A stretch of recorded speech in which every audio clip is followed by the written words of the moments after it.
She was the most dangerous kind of woman in the ancient world, not because of her power, not because of her army, because she knew everything. Every soldier who passed through Jericho's gates, she saw them. Every secret deal, every hidden fear, every whispered plan, it all came through her door.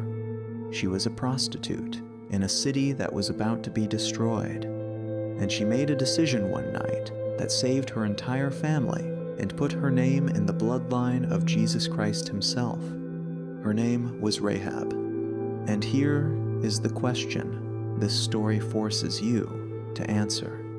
Would you risk your life for a promise made by complete strangers? Most people think faith is something you build slowly, carefully, in a church, with a Bible, with years of religious tradition behind you. Rahab had none of that. She had one night, one choice, and a red cord hanging from a window. Stay with me, because what this woman did and why she did it is one of the most raw, human, and unexpected stories in the entire Bible. To understand Rahab, you have to understand Jericho. Jericho was not a small town. It was one of the oldest, most fortified cities in the ancient world. Massive stone walls, armed guards, a king who controlled everything inside those walls.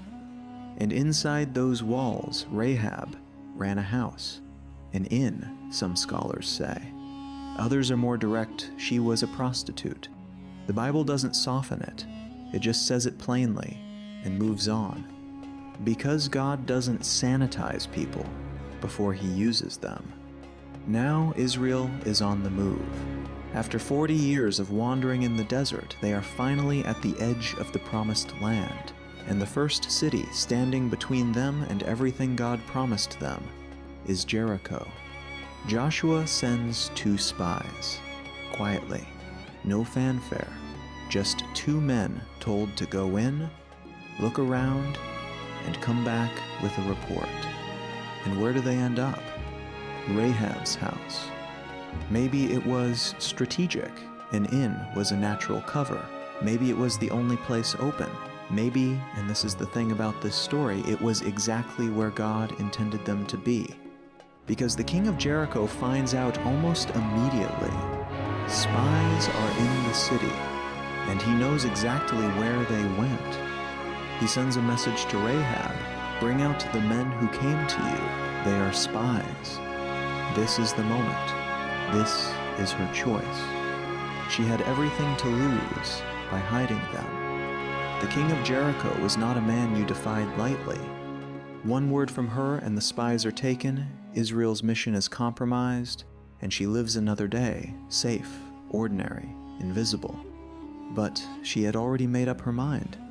She hides the 2 men under stalks of flax on her roof. And she tells the king's messengers, "Yes, the men came to me, but I didn't know where they were from. They left at dusk, before the city gate closed. Go after them quickly, you can still catch them." The soldiers leave. The gate closes behind them. And then Rahab goes up to the roof. She sits down with 2 enemy spies in a city that is about to go to war, and she tells them the truth.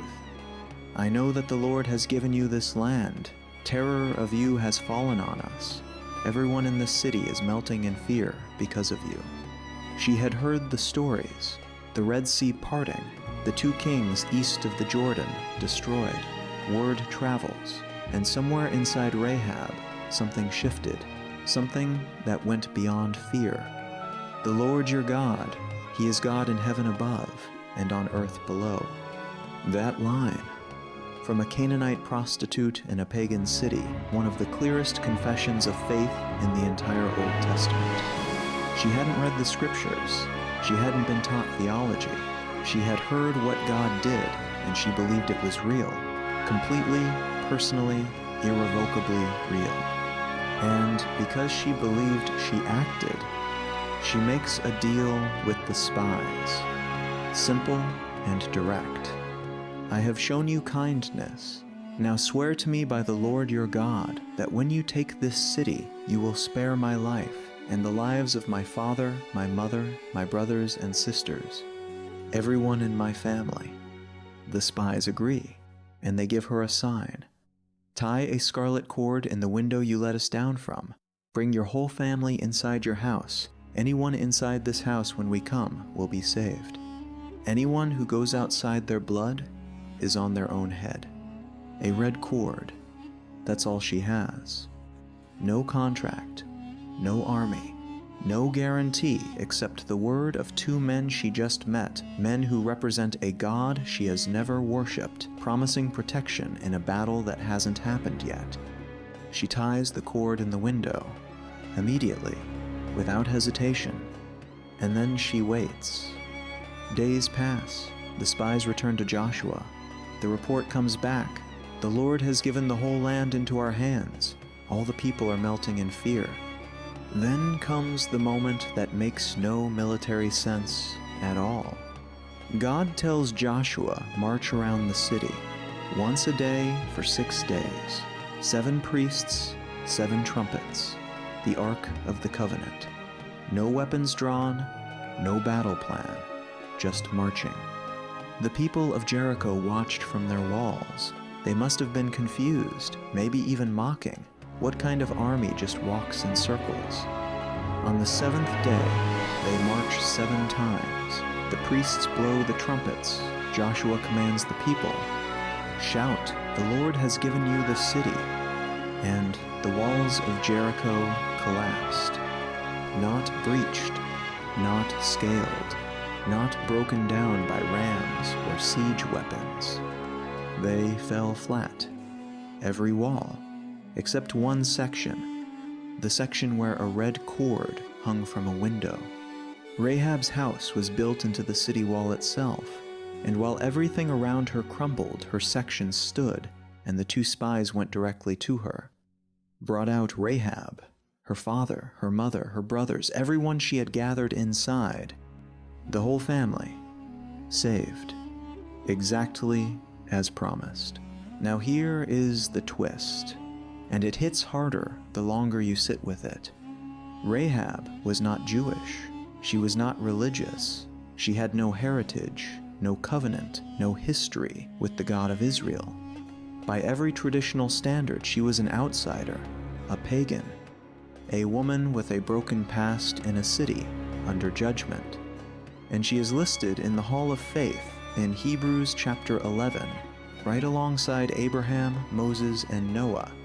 By faith, Rahab the prostitute did not perish with those who were disobedient, because she had welcomed the spies in peace.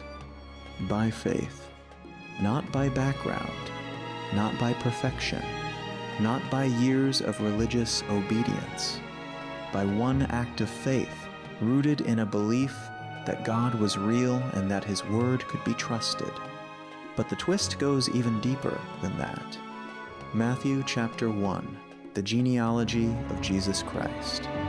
Salmon was the father of Boaz, whose mother was Rahab. Boaz was the father of Obed, whose mother was Ruth. Obed was the father of Jesse. Jesse was the father of David the king.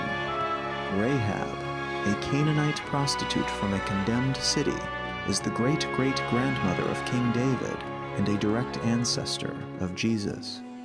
God didn't just save her.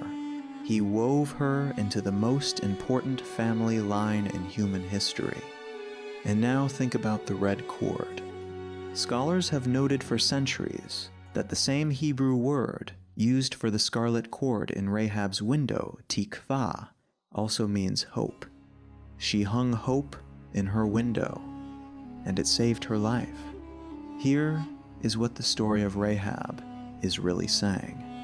Your past does not determine your place in God's story. Your profession doesn't, your nationality doesn't, your mistakes don't. What determines it is one thing: what you do when you hear the truth. Rahab heard that God was real. The whole city of Jericho heard the same story she heard. The whole city felt the same fear, but the whole city closed the gates. Rahab opened her window. That is the difference between her and everyone else in Jericho. Not her goodness, not her purity, not her theology. She heard, she believed, she acted, and a red cord, the color of blood, the color of sacrifice, hung in her window as a sign that she was covered. There's something almost unbearable, a broken woman in a condemned city, hanging hope out of a window, trusting that strangers would keep their word.